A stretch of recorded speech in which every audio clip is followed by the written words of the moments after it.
नमस्कार दोस्तों, आप सभी का स्वागत है आपके अपने यूट्यूब चैनल पर। जैसा कि आपको बताया है कि आरपीएससी फर्स्ट ग्रेड का जो पहला पेपर है उसकी आपको फ्री कोचिंग मिलने वाली है। इसी सीरीज में अपना तीसरा वीडियो है। आज का हमारा वीडियो है राजस्थान में 1857 में लॉर्ड कैनिंग भारत का गवर्नर जनरल था and George Patrick Lawrence Rajputana residency का एजीजी था। ठीक है, इसके बाद बात कर लेते हैं कि भाई राजस्थान के अंदर जितनी भी छावनियाँ थी उनसे रिलेटेड वो जगह कौन कौन सी थी। तो राजस्थान में उस समय कुल 6 छावनियाँ थी। एक तो सबसे पहले बात कर लेते हैं नसीराबाद की, जो कि अजमेर में थी।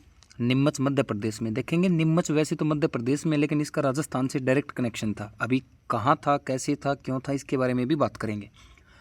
और एरिनपुरा जो कि पाली जिले के अंदर स्थित है। टोंक के अंदर देवली थी। खैरवाड़ा उदयपुर में थी। ब्यावर अजमेर में थी। इन सभी के अंदर जो नसीराबाद की छावनी थी वो सबसे बड़ी थी, सबसे शक्तिशाली थी और सबसे इम्पोर्टेंट थी। यानी जो राजस्थान के अंदर क्रांति का जो मेन केंद्र था वो नसीराबाद छावनी थी, जो कि अजमेर में थी। हालांकि इसके अलावा भी जगह जगह पर अंग्रेजी सेना के केंद्र थे, लेकिन इनमें अंग्रेज सैनिक नहीं थे। जैसे कि देवली छावनी जो कोटा के अंदर थी, इन्होंने जो कोटा कैंटिनजेंट यानी कोटा कैंट की स्थापना 1838 में की थी। ब्यावर के अंदर मेर रेजिडेंट थी। एरिनपुरा के अंदर जोधपुर लीजियन था। खैरवाड़ा के अंदर मेवाड़ भील कोर और नसीराबाद में बंगाल नेटिव इन्फेंट्री जो कि 15वीं थी। और ये जो सारी छावनियाँ थी इनके अंदर इंडियन जो सोल्जर थे वो बहुत ज़्यादा थे। और अब बात कर लेते हैं जहाँ से डायरेक्ट क्वेश्चन बनता है। पहले भी इससे क्वेश्चन बने हैं कि भाई कहाँ पर कौन सा एजेंट था। यानी मारवाड़ के अंदर मोक मैसन था। मेवाड़ के अंदर मेजर सावर्स। जयपुर के अंदर कर्नल ईडन। कोटा के अंदर बर्टन। ये पॉलिटिकल एजेंट के पद पर नियुक्त थे। इनके अलावा भरतपुर में मॉरिसन की देखरेख में काम संभाला गया इन एजेंसियों के अंदर। ठीक है, इन कैंटोनमेंट के अंदर तथा सिरोही के अंदर कैप्टन जेडी हॉल के नियंत्रण के अंदर प्रशासन कार्य चल रहा था। सिरोही के अंदर कैप्टन जेडी हॉल, ये एक बार सेकंड ग्रेड में पूछा हुआ क्वेश्चन है। इसके बाद बात कर लेते हैं 1857 में जो क्रांति का विद्रोह हुआ था वो सबसे पहले नसीराबाद में हुआ था, फिर नीमच में, फिर एरुनपुरा और देवली की छावनी में हुआ। हालांकि इस विद्रोह के अंदर जो कि खैरवाड़ा है, खैरवाड़ा उदयपुर में पड़ता है, ब्यावर अजमेर में, इन दोनों छावनियों ने बिल्कुल भी हिस्सा नहीं लिया। चलिए बारी बारी से सभी छावनियों का जो विद्रोह है वो देख लेते हैं। सबसे पहले नसीराबाद छावनी का विद्रोह देख लेते हैं।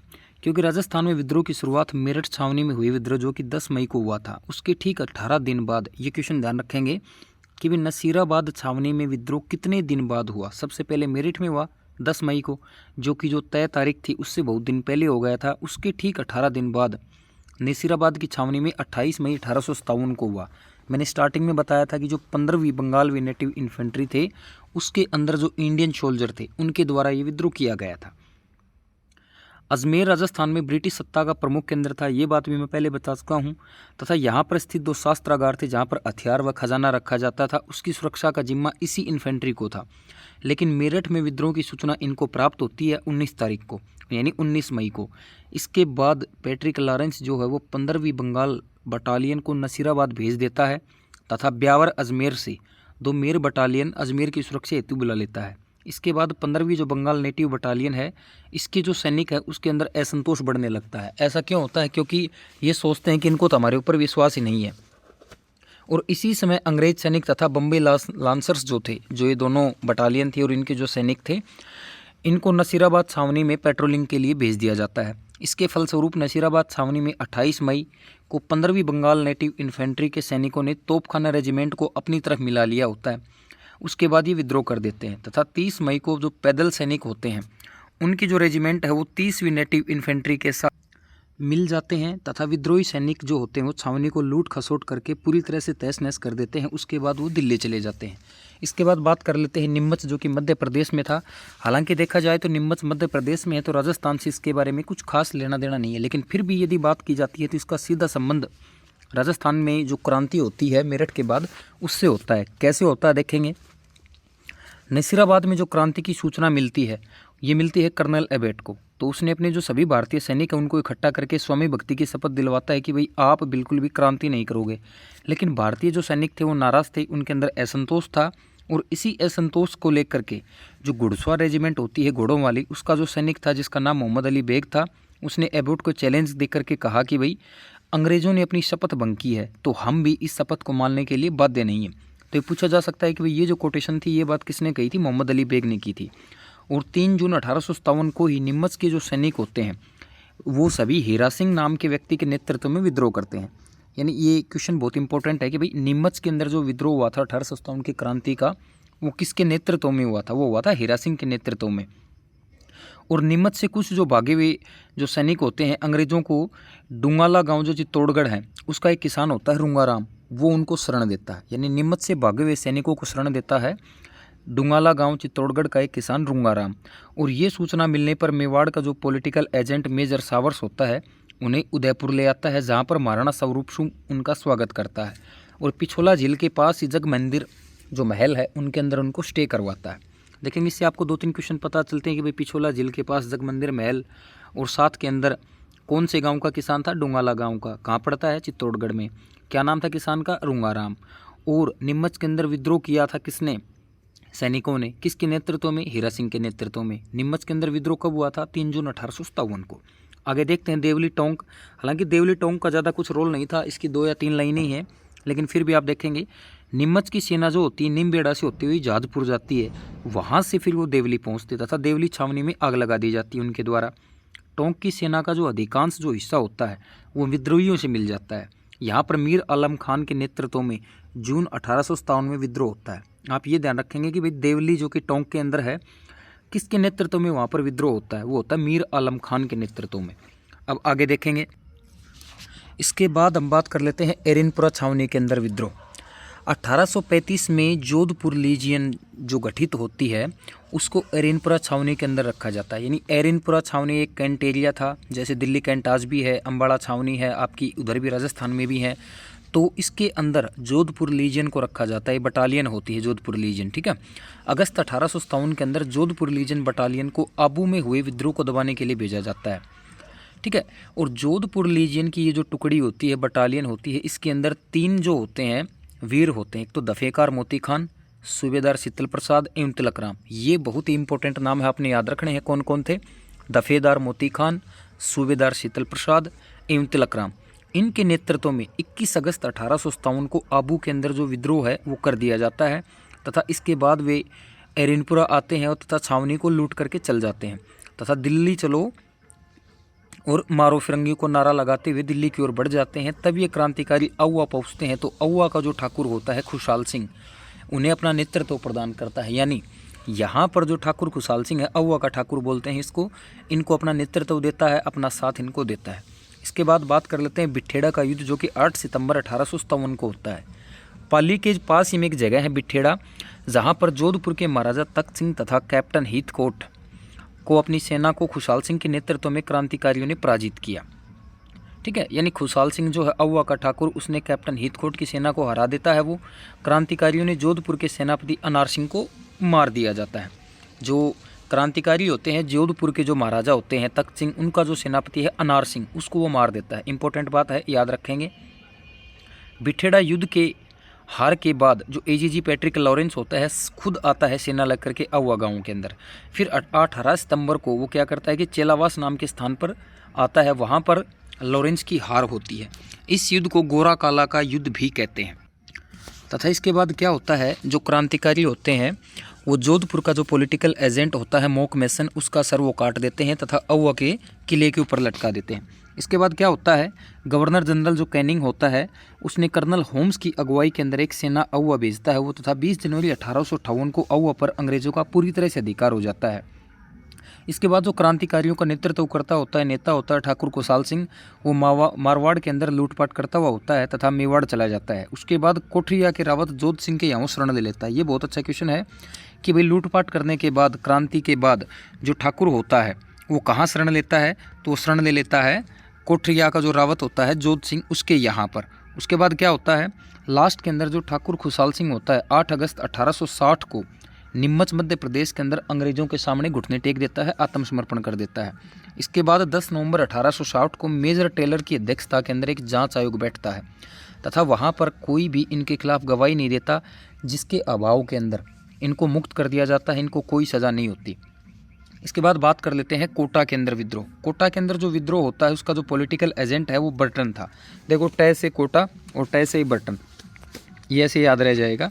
इसके बाद बात करते हैं 3 जून को नीमच का जो कमांडिंग अफसर होता है मैकडोनाल्ड, उसके बुलावे पर जो ये अपना बर्टन होता है, कोटा, बूंदी तथा झालावाड़, ठीक है, उसकी संयुक्त सेना लेता है तथा साथ नीमच पहुंचता है और बिना किसी विरोध के नीमच पर अधिकार कर लेता है।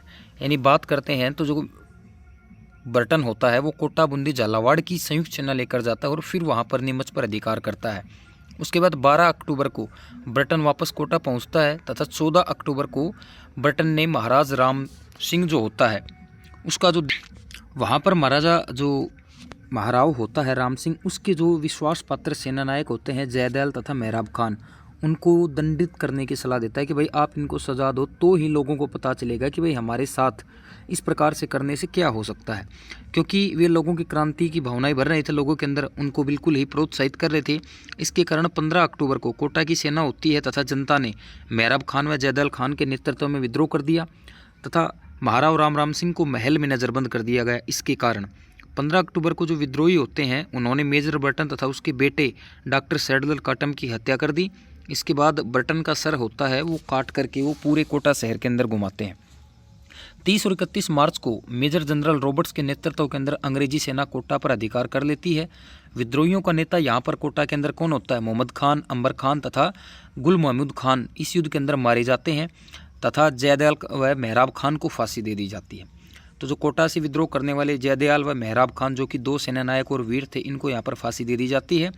जो ये मेजर होता है रॉबर्ट्स, उसकी सेना करौली के मारावल मदपान जो मदनपान थी उसकी सेना उसके साथ थी, जिसकी वजह से महाराव राम सिंह को मुक्त कराया गया। इस प्रकार से कोटा के अंदर पूरी तरह से भयंकर तांडव होता है तथा कोटा लगभग 6 महीनों तक क्रांतिकारियों के हाथों के अंदर रहता है। अब बात कर लेते हैं एक इंपॉर्टेंट चैप्टर की जिसके अंदर बहुत क्वेश्चन पूछे जाते हैं। अहुआ एरिनपुरा छावनी के जो जोधपुर लीजन नाम की बटालियन होती है, जैसे पहले बताया था, इसके जो वफादार होते थे 3 इसके अंदर कौन थे भाई? 3 और एक चौथा और भी था, 4 जो इसके मेन वीर थे, एक तो दफेदार मोती खान, सूबेदार शीतल प्रसाद और एक तिलक राम। इनके नेतृत्व में ये विद्रोह करते हैं।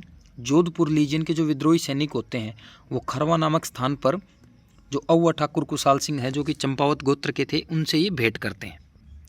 और जो ठाकुर कुशाल सिंह होता है उसने सैनिकों का नेतृत्व स्वीकार कर लिया होता है। गुल्लर का जो ठाकुर था बिशन सिंह, आसोप का एक ठाकुर था शिवनाथ सिंह तथा अलियाणवास का ठाकुर अजीत सिंह भी अपनी सेना लेकर अहुआ आ जाते हैं। ये इंपॉर्टेंट पॉइंट बनता है आपका कि भी कौन कौन से 3 लोग या 3 ठाकुर थे जो ठाकुर अहुआ का जो था कुशाल सिंह उसका नेतृत्व के साथ उसका साथ देते हैं। गुल्लर का ठाकुर बिशन सिंह, आसोप का शिवनाथ सिंह तथा अलियाणवास का ठाकुर अजीत सिंह। इसके बाद जो जोधपुर का महाराज होता है तख्त सिंह, उसने क्रांतिकारियों को कुचलने के लिए उसका जो किलेदार था जिसका नाम अनाड़ सिंह था, कहीं कहीं इसका नाम अनार सिंह भी होता है, और उसका जो फौजदार था राजमल लोढ़ा, उसके नेतृत्व में एक सेना भेजता है। ठाकुर कुशाल सिंह की सेना होती है और मारवाड़ की जो राजकीय सेना होती है उनके बीच 8 सितंबर को बिठेड़ा नामक स्थान पर एक बहुत कड़ा मुकाबला होता है जिसके अंदर राजकीय सेना हार जाती है और अहुआ का ठाकुर कुशाल सिंह जीत जाता है। राजकीय सेना की हार का समाचार सुनकर जो एजीजी जॉर्ज पैट्रिक लॉरेंस था वो अजमेर से सेना लेकर के 18 सितंबर को अहुआ आया और जोधपुर से पॉलिटिकल एजेंट मोक मेसन भी उसके साथ आता है। चेलावास नाम के स्थान पर अहुआ की सेना और अंग्रेजी सेना के बीच में युद्ध होता है जिसके अंदर क्रांतिकारियों की विजय होती है। युद्ध के दौरान मोक मेसन मारा जाता है, उसका सिर काटकर किले के दरवाजे पर लटका दिया जाता है। अहुआ के क्रांतिकारी जो होते हैं आसोप का ठाकुर शिवनाथ सिंह के नेतृत्व में दिल्ली चले जाते हैं और गवर्नर जनरल जो था कैनिंग, उसने कर्नल होम्स के नेतृत्व में एक बहुत बड़ी सेना अहुआ भेजी और अहुआ को कब्जे में ले लिया। अहुआ को कब्जे में लेने का मतलब यहाँ का शहर और किला। इसके बाद ठाकुर कुशाल सिंह की बात कर लेते हैं। वो अहुआ छोड़ने के बाद उसका भाई जो लांबिया का ठाकुर था पृथ्वी सिंह, उसने विद्रोहियों का नेतृत्व किया। यानी क्वेश्चन ये बनता है, जब अहुआ का ठाकुर कुशाल सिंह अहुआ छोड़ देता है, विद्रोहियों का नेतृत्व छोड़ देता है, तो उसका बाद नेतृत्व कौन करता है? तो उसका भाई जो था लांबिया का ठाकुर पृथ्वी सिंह तथा सिरियाली के ठाकुर जो होते हैं 24 घंटे तक अंग्रेजी सेना को वहाँ पर रोक के रखते हैं। ठाकुर कुशाल सिंह ने कोठलिया के रावत जोत सिंह के यहाँ पर शरण ली थी, पहले ही आपको बता दिया है। और एक जांच आयोग भी था जो मेजर टेलर की अध्यक्षता में हुआ था और इस जांच आयोग में कुछ भी नहीं मिला 1860 तक, क्योंकि ठाकुर कुशाल सिंह जो थे उनके खिलाफ कोई भी प्रूफ नहीं मिलता है। उसके बाद 8 अगस्त को नीमच के अंदर ये आत्मसमर्पण कर देते हैं। तथा और भी जो विद्रोह होते हैं जो इंपॉर्टेंट थे, कुछ क्वेश्चन इनसे बनते हैं, देखेंगे। 31 मई को भरतप्रेम की सेनाओं का विद्रोह होता है। अलवर के अंदर 11 जुलाई को विद्रोह होता है। अक्टूबर को 1857 में धौलपुर के जो राव थे रामचंद्र तथा हीरालाल, उनके नेतृत्व में विद्रोह होता है। टोंक के अंदर मीर आलम खान के नेतृत्व में जून में होता है। 9 अगस्त को अजमेर के केंद्रीय कारागार में विद्रोह होता है जिसके अंदर 50 कैदी फरार हो जाते हैं। देखिए मैं डेट नहीं बोल रहा हूँ, उसका मतलब 1857 ही मान के चलेंगे आप। ये देखेंगे तात्या टोपी और राजस्थान, ये बहुत इंपॉर्टेंट टॉपिक होता है। तात्या टोपी से क्वेश्चन पूछा जाता है तो ध्यान देंगे, ये राजस्थान के संदर्भ में क्वेश्चन आता है। ऐसे नहीं कि तात्या टोपी कहाँ से था, क्या करता था, क्या नहीं, नो, राजस्थान के रेफरेंस में जो भी क्वेश्चन बनता है उससे पूछने के चांस होते हैं। जून के 1858 में अलीपुर में चार्ल्स नेपियर से हारने के बाद जो तात्या टोपी होते हैं सैनिक सहायता प्राप्त करने की उम्मीद के अंदर राजस्थान में आते हैं। कोई पूछे तो भाई तात्या टोपी राजस्थान में क्यों आते हैं, ये क्या होता है कि चार्ल्स नेपियर से युद्ध हारने के बाद एक सैन्य शक्ति प्राप्त करने के उद्देश्य से यहाँ पर आते हैं। ग्वालियर का जो प्रमुख क्रांतिकारी होता है ये तात्या टोपी, ये 2 बार राजस्थान में आता है। ये भी क्वेश्चन अच्छा है कि कितनी बार राजस्थान में प्रवेश करते हैं, 2 बार। पहली बार तो आता है 8 अगस्त को भीलवाड़ा, तथा वहाँ पर जनरल रॉबर्ट्स की सेना होती है और वहाँ पर कुहाड़ा नामक जगह है, उस पर ये हार जाता है। यहाँ से तात्या टोपी कोठरिया चला गया, ये वही कोठरिया है जहाँ पर अहुआ का ठाकुर शरण लेता है, जहाँ से रावत जोत सिंह उसे रसद आदि देता है। रसद यानी जो भी उसको ज़रूरत होती है, सैन्य शक्ति, गोला बारूद, उस समय जो भी था उसकी मदद इससे करता है। इसके बाद बात करते हैं 13 अगस्त 1858 को रुकमगढ़ के पास तात्या टोपी दोबारा से अंग्रेजी सेना के साथ लड़ाई करता है और इसको वहाँ से हटना पड़ता तथा वहाँ से तात्या टोपी आकोला यानी चित्तौड़गढ़ से होते हुए झालावाड़ पहुँचता है। वहाँ के बाद शासक वहाँ का जो होता है पृथ्वी सिंह, उसको ये अपदस्थ कर देता है, यानी उसको राज से हटा देता है और वहाँ की जो सेना होती है तात्या टोपे के साथ हो जाती है। इसके बाद तात्या टोपे उदयपुर जाता है, उदयपुर के बाद ग्वालियर वापस चला जाता है। दूसरी बार जब ये आता है तो 1857 की बात है, दिसंबर में दोबारा राजस्थान आता है तथा बांसवाड़ा को जीतने के उद्देश्य से आता है। वहाँ से सलमपुर जाता है और जनवरी 1858 में टोंक पहुँचता है। टोंक का एक जागीरदार होता है नासिर महमूद, उसने तात्या टोपे का साथ दिया और यहाँ पर टोंक के नवाब की सेना को पराजित कर देता है उस जागीरदार की सहायता से। टोंक के अंदर मेजर ईडन होता है जो कि जयपुर का भी होता है, यानी जयपुर के अंदर ये जो एजेंट बनाए गए थे तो जयपुर का था, लेकिन ये टोंक के अंदर ये इसके आने के बाद क्रांतिकारी जितने भी थे इसके साथ वाले वो नाथू द्वारा चले जाते हैं। लेकिन तात्या टोपी को नरवर का जो जागीरदार होता है मानसिंह नरुका, उसके सहयोग से नरवर के जंगलों में पकड़ लिया जाता है। देखेंगे ये इंपॉर्टेंट क्वेश्चन बनता है कि तात्या टोपे को किसकी गद्दारी की वजह से पकड़ा जाता है। नरवर नाम की जगह है, वहाँ का एक जागीरदार मानसिंह नरुका, उसने ये गद्दारी की थी, उसकी वजह से नरवर के जंगलों में इसको पकड़ लिया जाता है तथा 18 अप्रैल 1859 को शिवपुरी मध्य प्रदेश नाम के स्थान पर इसको फांसी दे दी जाती है। इसके फांसी का स्थान पूछें तो मध्य प्रदेश में शिवपुरी। तात्या टोपे को राजस्थान के आने के कारण राजस्थान की रियासतों से अंग्रेजों के विरुद्ध सहायता प्राप्त करना था। इसका मेन कारण क्या था कि जो राजस्थान के जितने भी छोटे मोटे रजवाड़े थे, रियासतें थी, उनसे इसको सहयोग प्राप्त करना था अंग्रेजों से लड़ने के लिए। और ये क्रांति असफल होने का कारण तो आपको पता ही है कि वे संसाधनों का अभाव था, संगठन नहीं था, पूरी योजना नहीं थी, कुशल नेतृत्व का भी अभाव था, सक्रिय सहयोग नहीं था जनता का, और रियासत जितनी भी थी, ठीक है, उनका अंग्रेजों को विद्रोह में दमन था, उसके अंदर सहायता प्रदान करना, और एक मेन रीजन था गद्दारी भी थी। ठीक है, जो लोगों ने गद्दारी की है इसकी वजह से क्या हुआ था, ये युद्ध हम जीत नहीं पाए थे, वरना ये 100% ये युद्ध कामयाब हो जाता। और इस क्लास की जो PDF है वो मैं आपको चैनल पर डाल दूंगा, इसके डिस्क्रिप्शन में डाल दूंगा। और इस फ्री सीरीज़ के अंदर देखिए 3 वीडियो हैं, आपको अच्छी लगी हो तो शेयर करें, कमेंट करें, सब्सक्राइब करें। इसके बाद थोड़ा सा डिजिटल करते हैं, 1-2 वीडियो और डालते हैं। यदि रिस्पॉन्स अच्छा होता है तो सारी चीज़ें डिजिटल जैसे कि और कोई देता है, हालांकि इतना ज़्यादा कंटेंट आपको कोई नहीं देता। आपने सैकड़ों क्लासें देखी होंगी, अलग अलग टीचर्स की देखी होंगी, राजस्थान से रिलेटेड इससे ज़्यादा कंटेंट यदि आपको कोई देता है तो आप मेरे को बता सकते हैं। आज के लिए थैंक यू।